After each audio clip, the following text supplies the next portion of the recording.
Fox Valley Voice.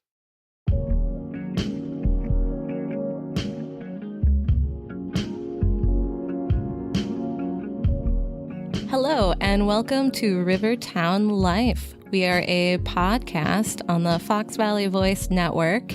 Today, we have Dani Hollis, the executive director of Water Street Studio and a good friend of mine.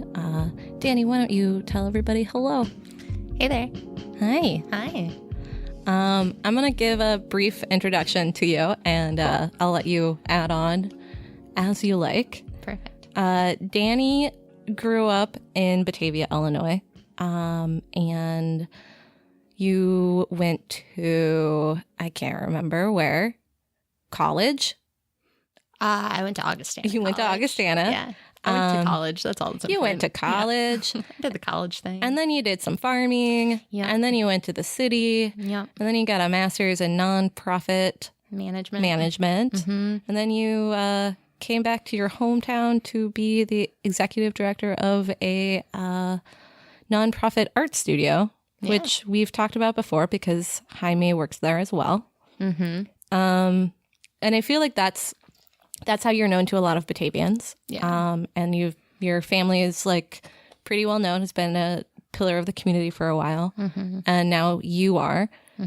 And if it's okay, I don't want to really talk that much about water studios. Yeah, that's fine. You can pitch it as much as you want, but I really want to know more about you and how you at age 27, 28, I'm 27. 27. I had to do some quick math.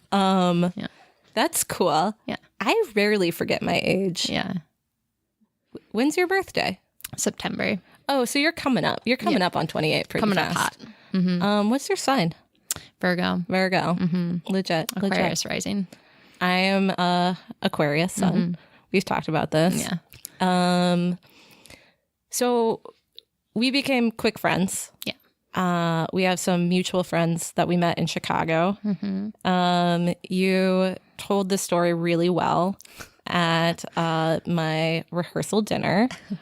But long story short, I was doing a performance piece where I was in my undies, slathering lotion on myself, talking about self-care. And that was the first time you met me. Yeah. Yeah. I mean, love at first sight. So you saw me kind of nakes. Just a little bit. Just a little bit nakes. Yeah. Bathing suit. It was like more close equivalent of a bathing suit. Yeah. Like solid spandex and sports bra or something. Yeah. What I love is at my rehearsal dinner, you made it sound way more risque. Very much so. Yeah. That was not my plan. But I was like reading the crowd and like remembered that your parents, were there. And I thought it'd be funny to turn it into a big deal. Yeah. So I never said what actually happened and just left it to everybody's imagination about what you were doing up on that stage. And that was Thanks for that. Pretty exciting. Yeah. And then I just left. I was just like, and next. Scene. Yeah. Yep. So I think like a foundation of our friendship has been talking about Oprah.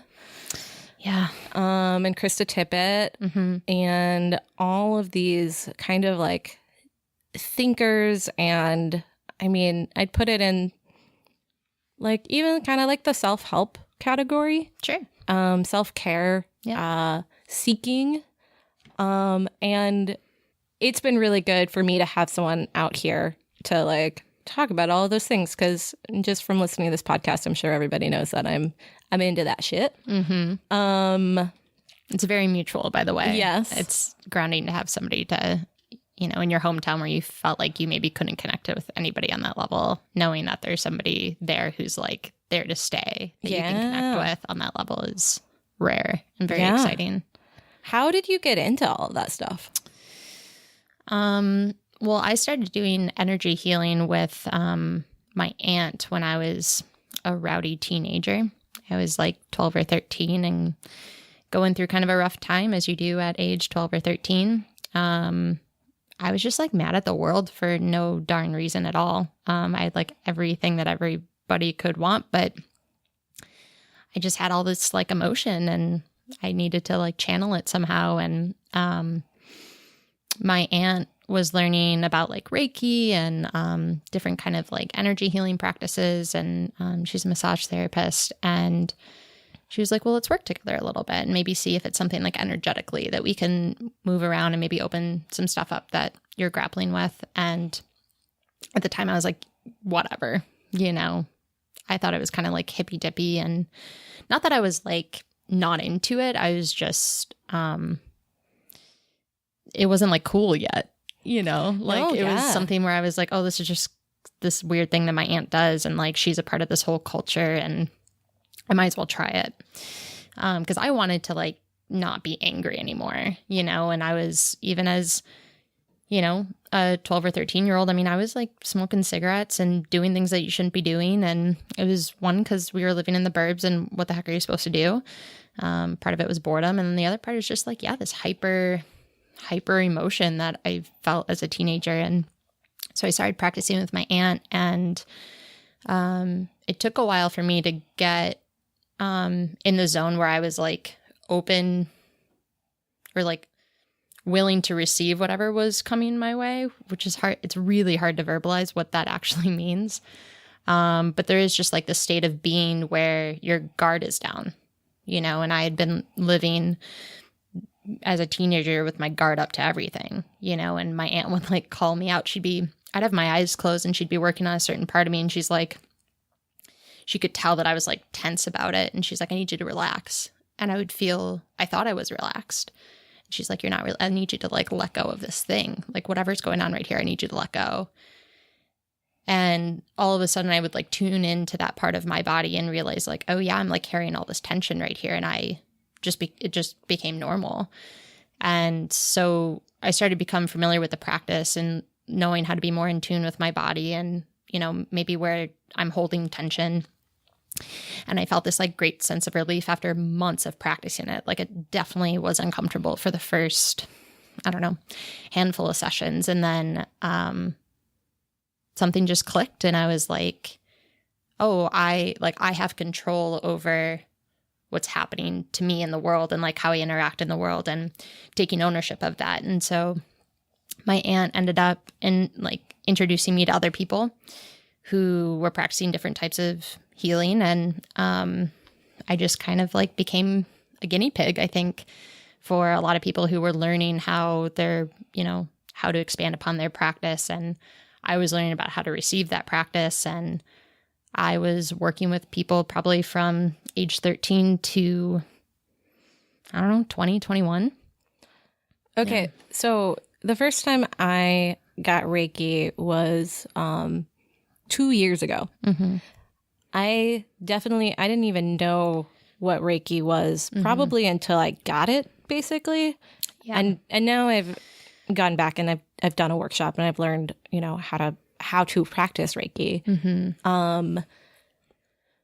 But I think it's really interesting that you were 12 years old, because it's also a time that like you don't have a lot of like personal agency. No.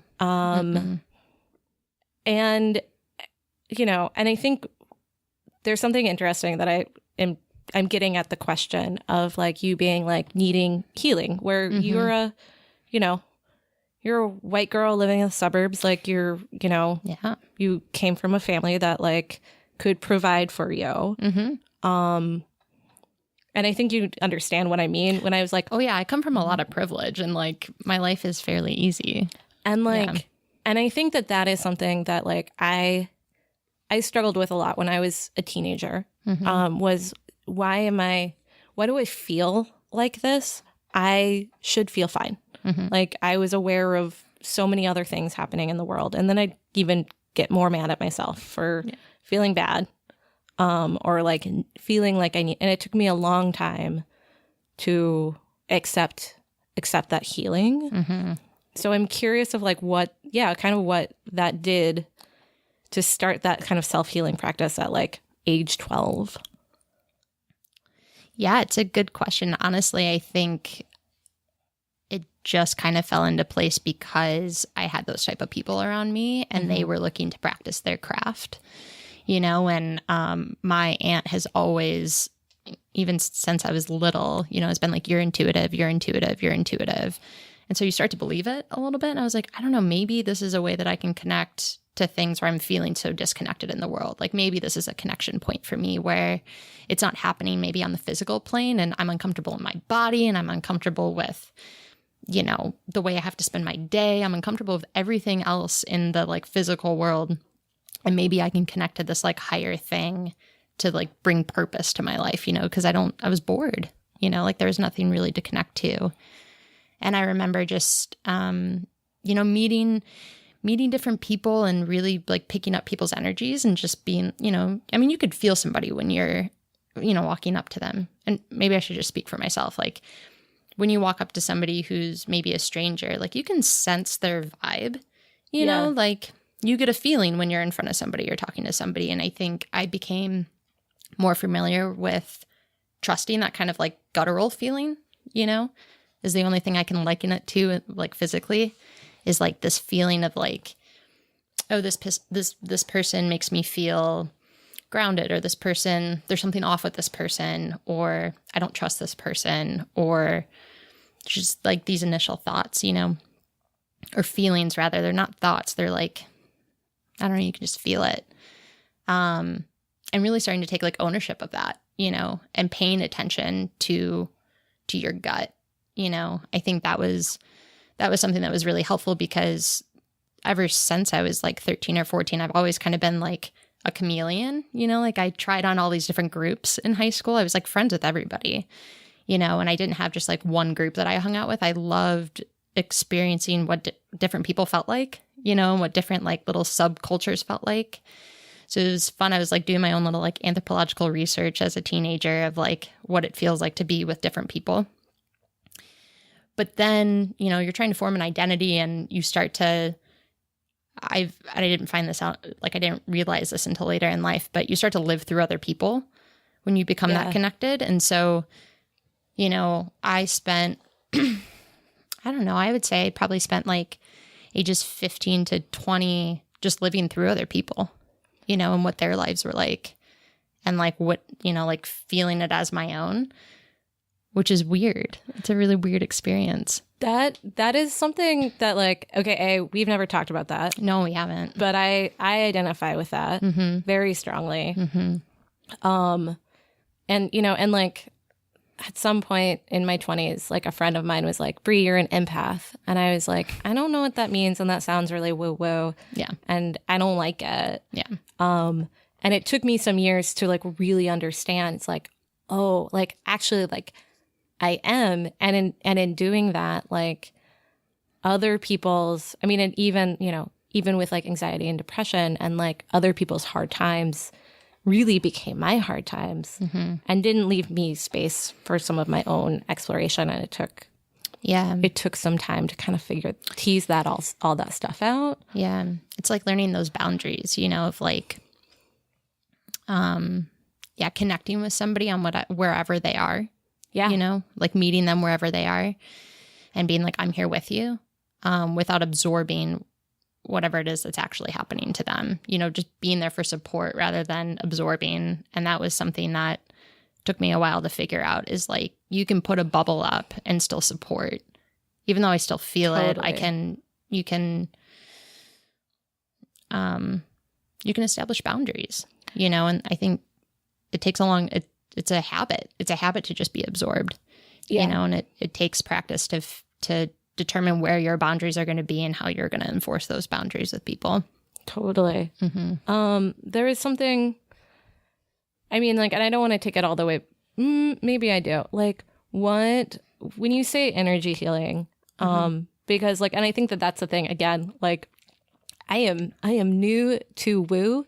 And I have like, I mean, we've talked a lot about like, what levels of like woo we're like comfortable. And like a lot of it does go back to our own self-healing, our own self-work.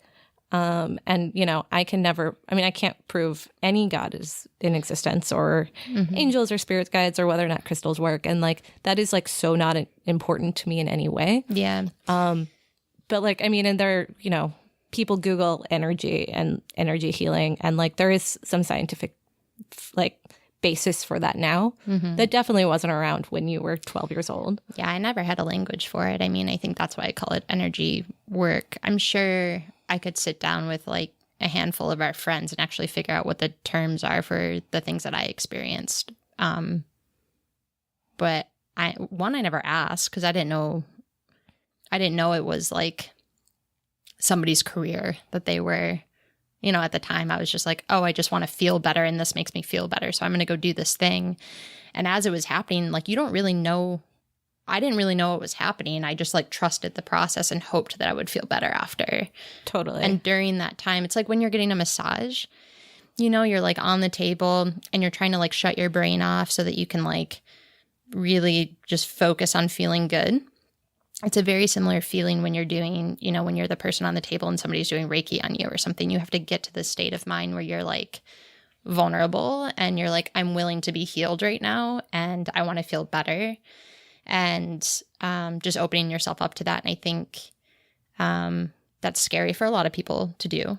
Even like in a massage, it's hard to like turn your brain off or be like submissive and just want healing and asking for it, you know, but yeah, I just knew I felt better after. So I was just like willing to do anything, you know? Well, and I think that that's like, there are a lot of things that we are talking about, like healing, and we are talking about trying to feel better. And like, there are a lot of constructive and destructive ways to do that. Yeah. Like, I mean, and I think that that's something that like we've talked about a lot. Like you know, sometimes I just like really want to like down a couple whiskeys because like that's been something that I know will make me feel better because it'll numb something inside of me. Yeah. It's just like a tool. Yeah. You know, and I think like for me as a kid, like energy work or whatever you want to call it was a tool. As I got older, I started doing other crutches, you know, and using other tools to like process emotion or like not experience that emotion because it was intense, you know. So, I mean, I started drinking at an early age and, you know, drugs were a part of my life at a certain point. You know, you start to use all these different tools. And now that I've gained perspective, you know, a little bit and I've gotten a little bit more mature, I realize that there are certain tools that were very detrimental to my health and my ability to like recognize opportunities for growth. Totally. You know, and then there's other tools that are really effective, you know, for like overcoming challenges. So what are you using in your daily life now? Well, thanks to Brea, I was introduced to tarot cards, which is a new tool that I didn't really, I never had experienced that tool early on. And it was something that I was always like, oh yeah, like I knew what they were, but I didn't know how they worked. And it's funny because I think of tarot as like, it's just an opportunity to see something a little bit different. Totally. You know, or to be more aware about a particular thing and focus on that and have that be your practice for the day. There's a gazillion things that you can focus on throughout the day. So sometimes it's nice to have to have something tell you, you know what, focus on this today. Totally. You know, it's not like some spirit telling you your future. It's just a tool. Yeah. It's just your ability to connect to something that maybe is bigger than you and say, okay, well, I'm going to focus on whatever the theme of that card is today.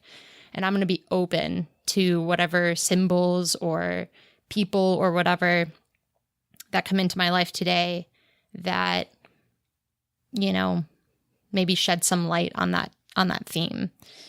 It's just another tool. So I know tarot is definitely something I've gotten more into and more comfortable using. Yeah. I can go on. You want me to tell more? Go on. Well, let's see. Well, while you think, like one thing, because like, I think the thing about like tarot, and especially if you're using it in a way of like what to focus on during the day, like it's almost like an automatic optimism boost. Yeah, totally.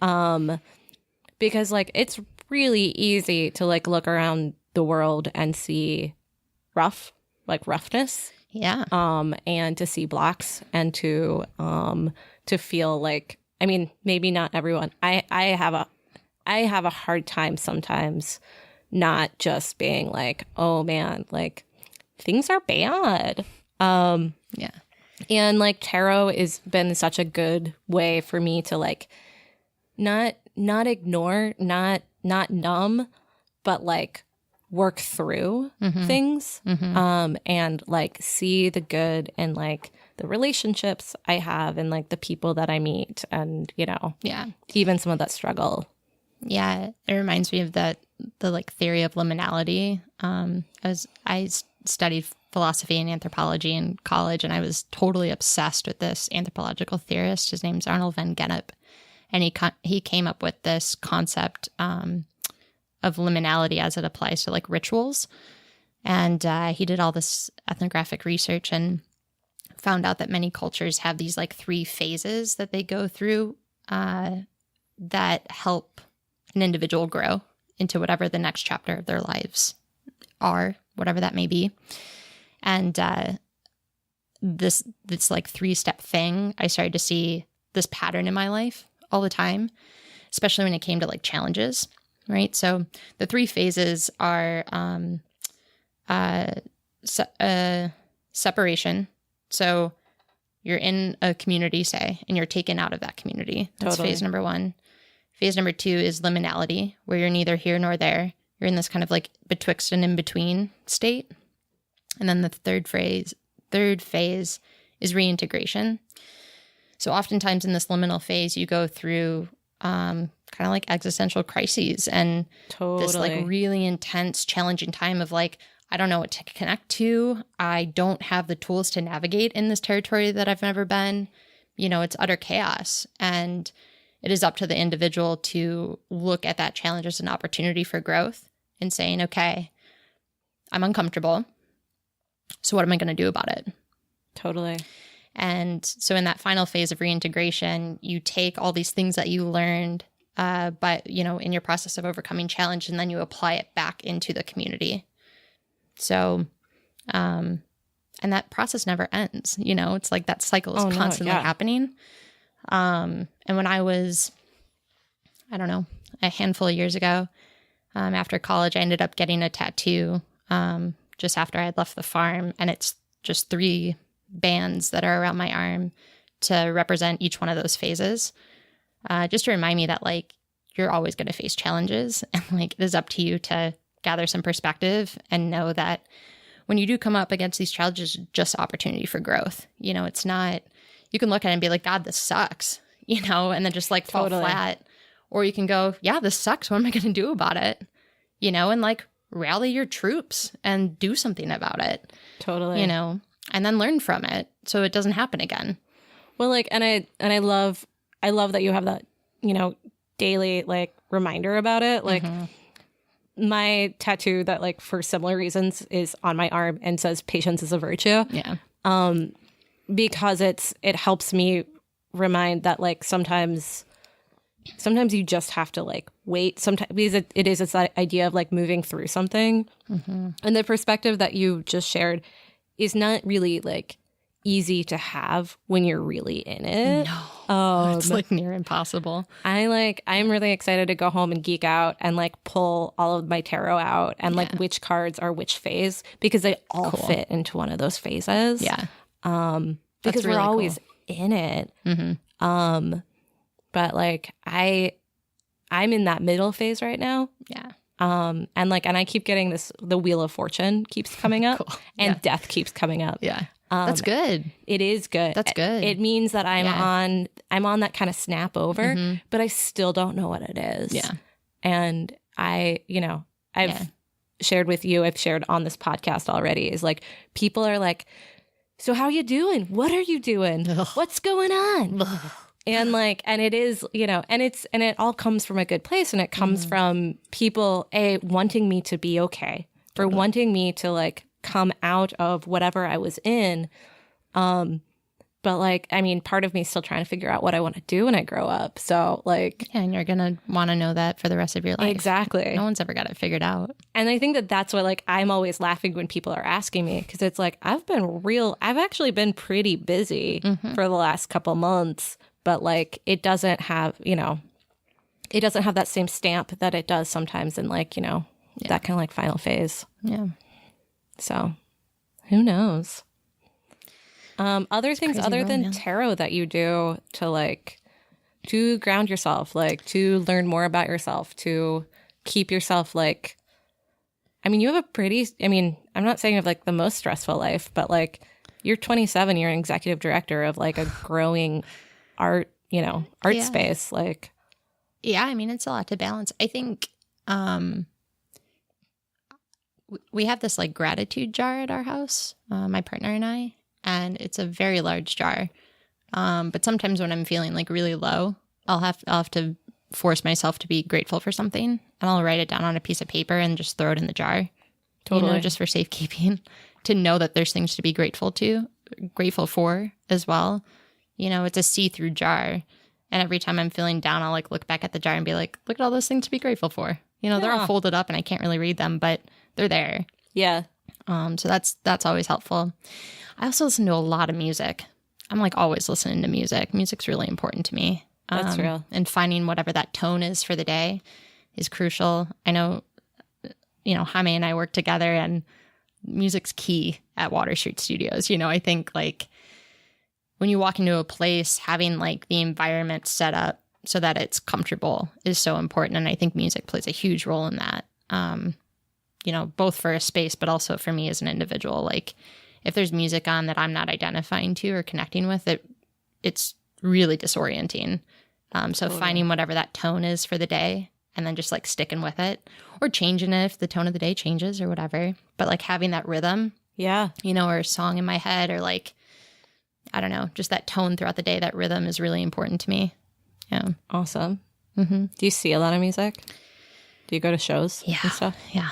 Not as much as I used to. I used to run a music hostel in Logan Square. So I was like always on the music scene for sure. But I still try and make time and see music. I travel a lot. My partner and I try and travel at least once a month, again, to kind of balance out stress. It's like work hard through the week and have a long weekend being someplace totally new.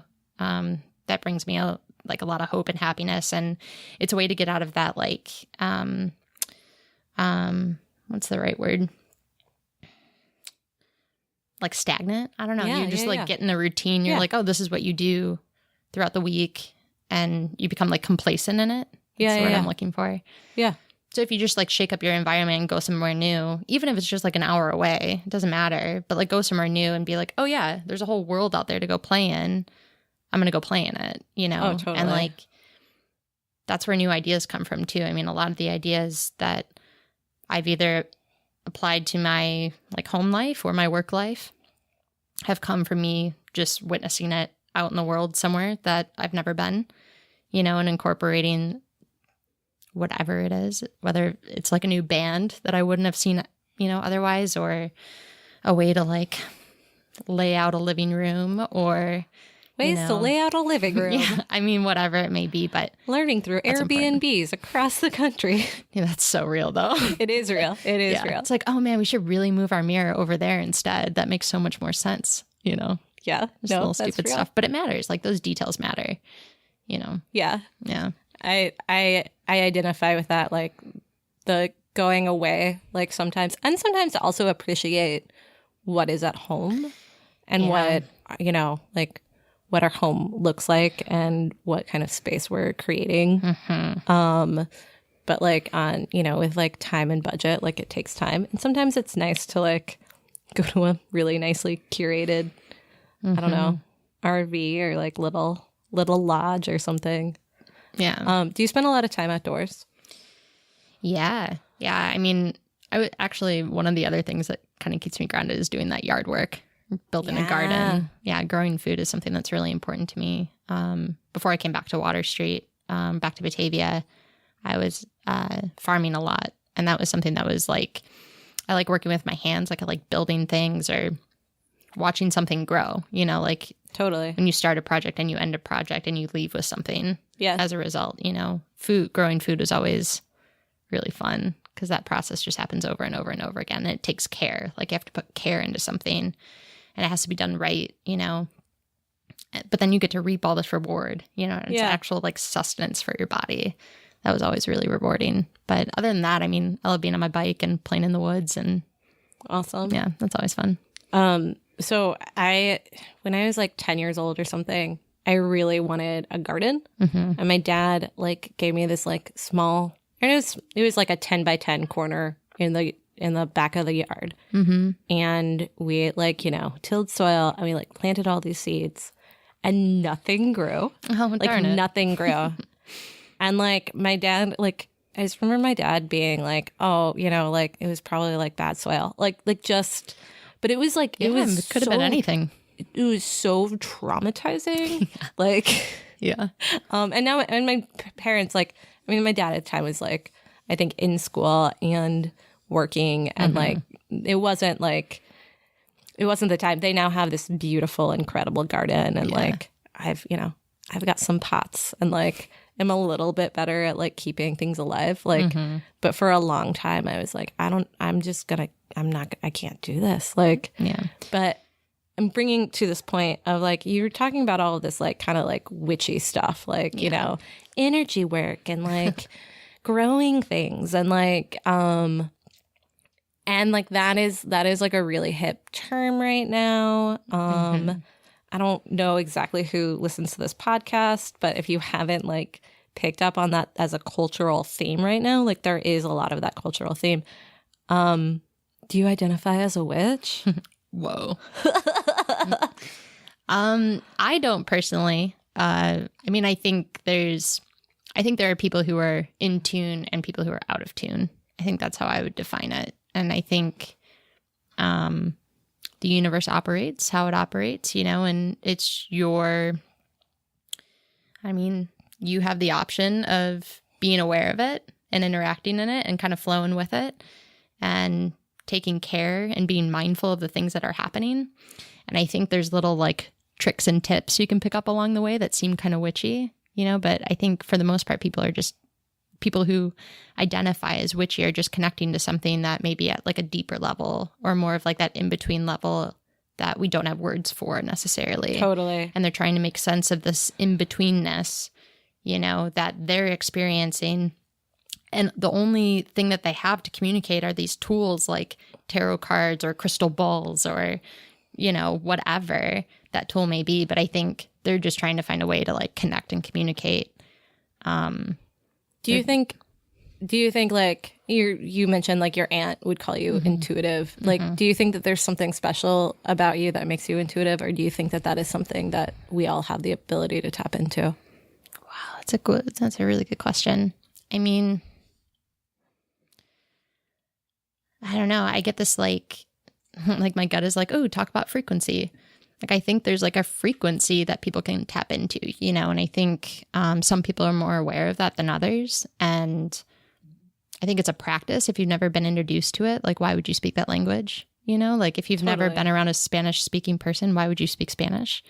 You know, like if you've never had a language around you to talk about frequency or to talk about the energy or to talk about these, you know, quote unquote witchy things, then like, why would you ever talk about it? Well, like there's something that I've thought about, because I grew up in a Christian church, and I was very involved, like from a young age, and I was really into it, and I talked to God, and I had a really strong faith, and there was this, and you know, and it was like, it was a middle of the ground church. It wasn't like, there was nothing creepy about it. Like I lost my faith when I was like 18 because there are a lot of things that like I didn't believe like ethically or like humanely that the church was doing, or our president at the time was doing. That would have been George W. Bush. It was, you know, like it was 2001. But like a lot of the stuff that like happened, like I remember, you know, singing praise songs and raising my hands, because that's something that we would do. And I would feel energy. Yeah. Like I could feel it in the room. And like, and that was such an important thing for me growing up, was to like really, And like, I mean, and I feel like I was tapped in, and I was a part of me. It was my best self because like I had this connection with something larger than me. Yeah. And then when like, you know, when I do feel like Christianity kind of let me down, and I lost that connection, I lost all spirituality, like all of that stuff for a really long time. Yeah. I mean, I think Christianity is just another tool. Yeah, I agree. It's just another language that people speak to try and connect to something bigger than them, you know, and like right on if you're using it for good. I mean, if you know how to use the tool properly, use it. You know, I think a lot of people abuse that tool, especially when it comes to religion. And I was lucky enough where I grew up in a very secular home. I was baptized, but you know, you're just a tiny kid. You don't really have an option, or I didn't have an option. But then, you know, I grew up in a Catholic home, Christian home, I guess. I don't know, more secular, I guess. But we, you know, it came time, I was like 15, where you go and get confirmed. And my mom was like walking me through the whole process. And I was like, I don't want to. And she just thought I was being like a stubborn little 15-year-old. And I remember I was like sitting on top of my dishwasher. I remember this like so vividly. And my mom's like throwing a fit because, you know, I'm not going to get in the dress to like go get confirmed. My dad's like, well, if she has a good reason, then she shouldn't have to get confirmed. My mom's like, well, what's your reason? I was like, I don't know what I'm confirming to. I don't understand any of this. And it was like silent for a sec. And my dad was like, that's a pretty darn good reason. And I was never confirmed, you know? And that was actually about the same time that I was also practicing more energy work and really connecting to something bigger that way. So I kind of always had that connection. I just never found it in church. Totally. And I think that's like, and I think like, I don't regret growing up in the church. I learned a lot. Like I moved away from the church because like I was like, y'all aren't following Jesus' teachings, and I can't stand by and watch this. Like I felt scammed when I realized like what was really happening. Yeah. And then some of that is also like, I was a child, and like I had, you know, I still, I hold humanity to like a higher standard than like most people, I think. But I don't think that that's a bad thing necessarily. But like, I've been really happy to like kind of move into, you know, I also don't identify as a witch, but like, to have like some tools, that help me see the world more than just myself and just the, you know, the things right in front of me.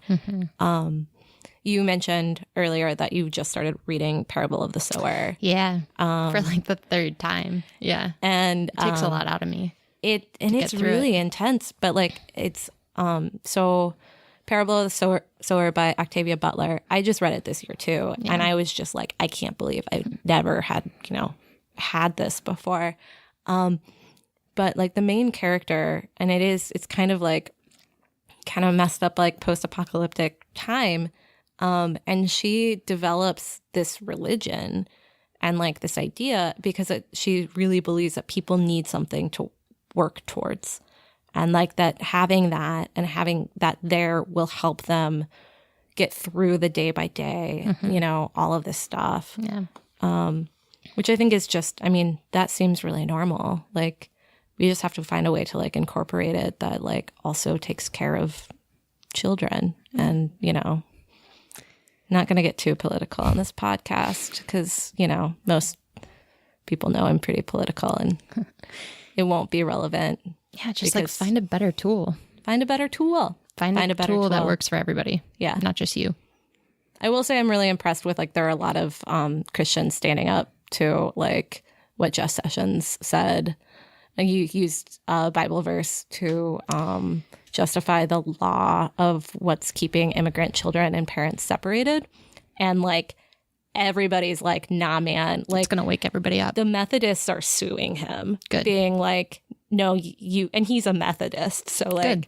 I mean, like there's, and it makes me really happy that like I'm seeing all of these like Christians being like, oh no, like we are not only like, we can't ignore this anymore. Yeah. So that makes me happy. Yeah.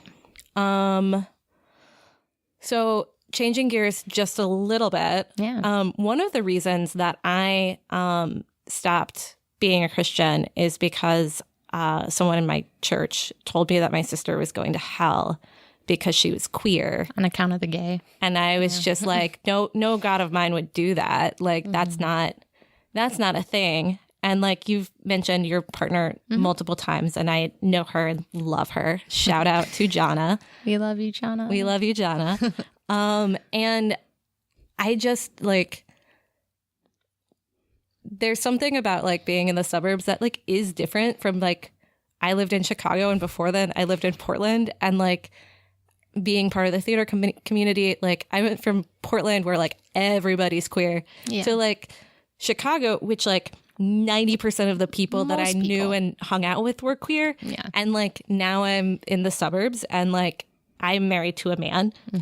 But like what is your experience being as our friends Joe and Stefan say, hashtag queering the suburbs? What is that like? I mean, it's great for me now. I found somebody who I'm, very excited to spend the rest of my life with, and that's going to be really great. I think, it was scary. It's like a reverse culture shock, right? Like I was so used to hanging out with a queer culture every single day, and that, how we spent our free time was very queer in all the like stereotypical ways. And to come back to a pretty white suburban middle-class town where almost everybody is straight, that was really bizarre. But we're trying to, Jana and I actually met up with a couple different LGBT groups and talked about how we could create a safe space at Water Street, actually, because neither one of us knew where to go when we moved back to the area, and didn't know that there were necessarily other people who identified as a part of that community. So actually, in 2 days, we're having a Pride kickoff event to announce that, Water Street Studios is a safe space. And we happily invite people who identify in that community, and especially it's run by one. Hey, guys. And to know that those places exist, I think is really important, especially for people in their, 20s, where they're looking for that connection in their community as, part of their way of identifying and figuring out their own identity. So creating that culture where we say, like, we're here too is really important out here. I know you're only a short podcast away from Chicago. You do have that queer community that's a little bit more vibrant out there. But there's no reason why we shouldn't celebrate it here as, either. And I think it's really exciting that Aurora just had their Pride Fest or their Pride Parade. And, people made it a really big deal, which I think is really interesting because it's like 2018 people. Like it shouldn't be that big of a deal. But I'm glad that the city rallied to, be verbal and support it, like very loud. And I mean, I feel pretty welcome. I haven't really struggled with my, coming out. It hasn't really been a struggle for me. I come from a really supporting family and community. And I haven't really faced any tension being a person who identifies in the LGBTQ LMNOP community. Just keep adding the letters, which is fine. So yeah, I mean, I think there's hope. I think I'm here, you're not alone kind of thing. But it's different. It's definitely different.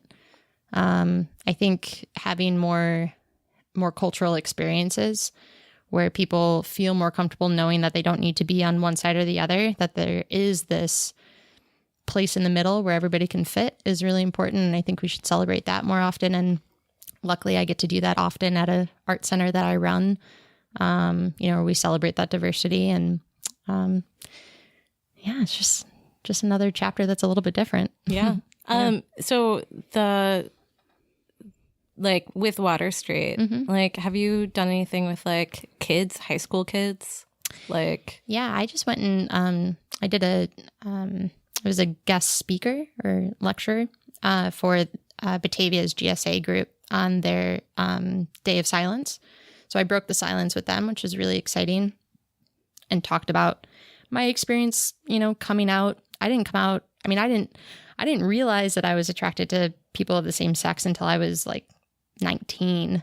And I had always dated guys. I just thought that was normal. And I never really questioned it. And then I did some meditation and had this like epiphany, and I was like, oh my God, you like women. That's the thing. And, like, this I love that you did a meditation. Like, everybody go home, do a meditation, and just like see what happens. Yeah, maybe I'll tell that story on another podcast or something. It was a very interesting experience. Oh man, now I forgot what we were talking about. I got all sidetracked. I'm sorry. You're talking about talking to the GSA at Batavia High School. Yeah. So it was cool to like tell my story and let the kids know that are in high school that like, one, they're not alone, and that you're in the burbs and it may suck right now, but like that kind of tacky, it always gets better. But it's becoming more and more common. I mean, this is like, it's like almost trendy to be gay right now. It's weird, like this is a good time to be gay. Yeah.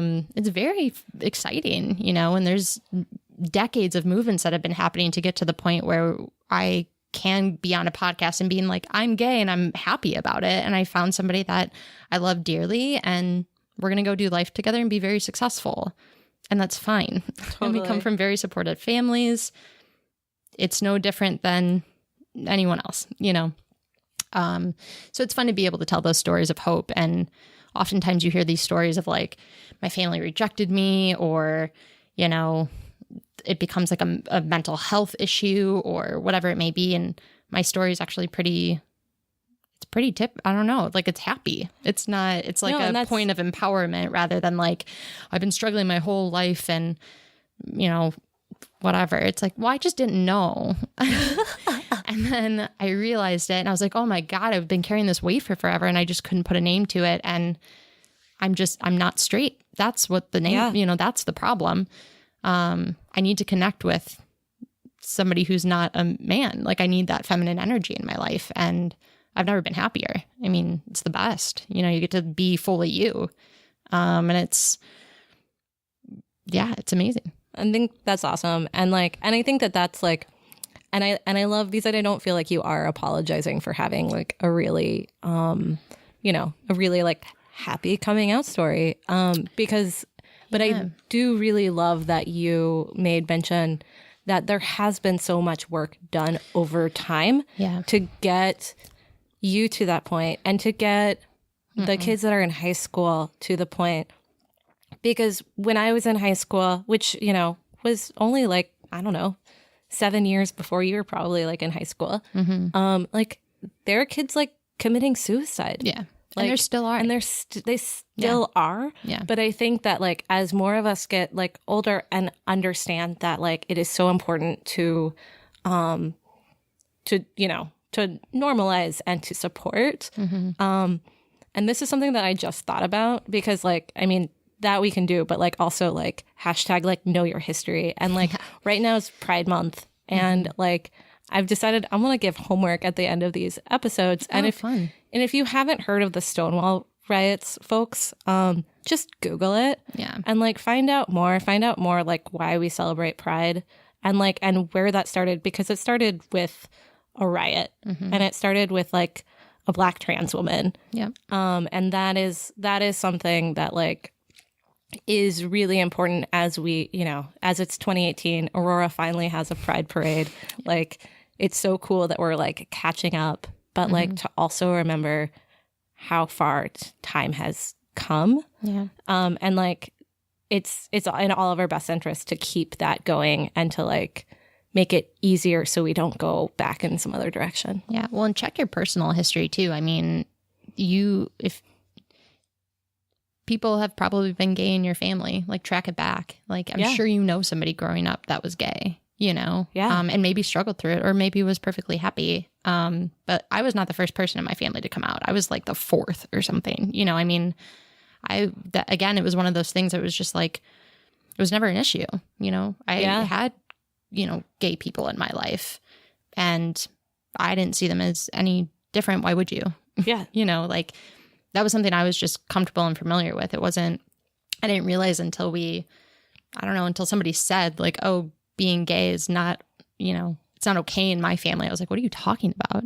Why does that even matter? Yeah, no, it's, I just grew up differently, I think, than most people who maybe didn't have that intimate connection with somebody who did identify as gay. But it's like, I think it's really important to always track back your personal history too, and like check back at your origins and be like, figure out there's probably somebody who's close to you or at least once removed that is gay, and like identify on a person to person level, especially if you are uncomfortable with the queer culture. Like, go talk to somebody, like meet somebody where they're at. Well, like, and I think what's interesting about what you're saying is like also, I think a lot about how the internet has like destroyed so many things, because I think sometimes it can, it can be a tool of harm, but it's also been such a tool for folks, because I love that you're saying like, go back and like look, but if you go back and look, like some of those people were closeted. Some of those people didn't feel safe. And if you're in a space that like where there still are, families and, people that feel really isolated, the internet has been so good for that, of like connecting communities and connecting people. I mean, so that's some food for thought. Yeah. Jaime's giving us this look like, guys, wrap it up. Wrap it up. Wrap it up. Brea and I spend a lot of time talking together. So. Yeah. So if you live in Batavia and you want to talk to us more, you can find us maybe some morning at Limestone. Or in Bree's hot tub or something. In my hot tub. Maybe by the river. Yeah. But yeah, thanks, Dani. Thank you for being here. Thank you for being in my life. You've, you're a staple and a really good friend. And I love talking to you about this stuff. So I'm glad we got to do it. And record it. Yeah, it's super fun being able to like hear our conversation in the headphones, It's like we're talking to ourselves on a very meta level. So it's that was a whole new experience. It's kind of nuts. It's kind of nuts. No. And this is also the most intense eye contact we've probably ever had. Yeah, it's so easy to focus. You're right there. You're not moving. Yeah. We should just do this all the time. Oh my God. We would drive people crazy. Nobody would listen. No, I know. But we would have so much fun. Yeah. All right. Thanks, guys. Thank Bye. You. Bye.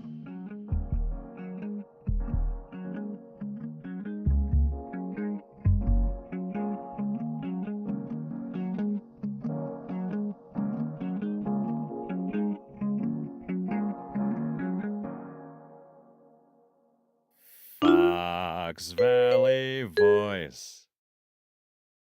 What if I have to burp Own right it. into the mic? Own it. Yeah, just go for it. Make it a good one. Yeah.